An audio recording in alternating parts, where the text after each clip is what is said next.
అందరికీ నూతన సంవత్సర శుభాకాంక్షలు. రేపు 8వ తేదీ విశాఖపట్నం ప్రధానమంత్రి వస్తున్నట్లుగా చంద్రబాబు నాయుడు గారు ప్రకటించారు. ఇక్కడ అనేక శంకుస్థాపనలు, ప్రారంభోత్సవాలు చేస్తారని.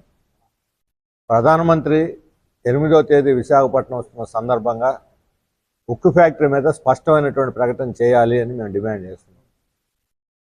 అనేక సందర్భాల్లో మనకు రాష్ట్రానికి వచ్చినప్పుడు ఆయన తప్పించుకుంటున్నారు. దీని గురించే ప్రస్తావన చేయటం లేదు, మాట్లాడటం లేదు.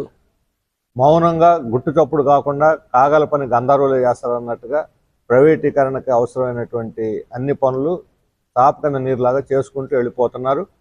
నాయకులు మాత్రం ఇక్కడ జరగదు, ప్రైవేటీకరణ జరగదు అని బహిరంగ ప్రకటనలు చేస్తున్నారు. మొన్న ముఖ్యమంత్రి చంద్రబాబు నాయుడు గారు ప్రధానమంత్రిని కలిసిన సందర్భంలో కూడా మిట్టల్ ఉక్కు ఫ్యాక్టరీకి సౌకర్యాల గురించి అడిగాడు తప్ప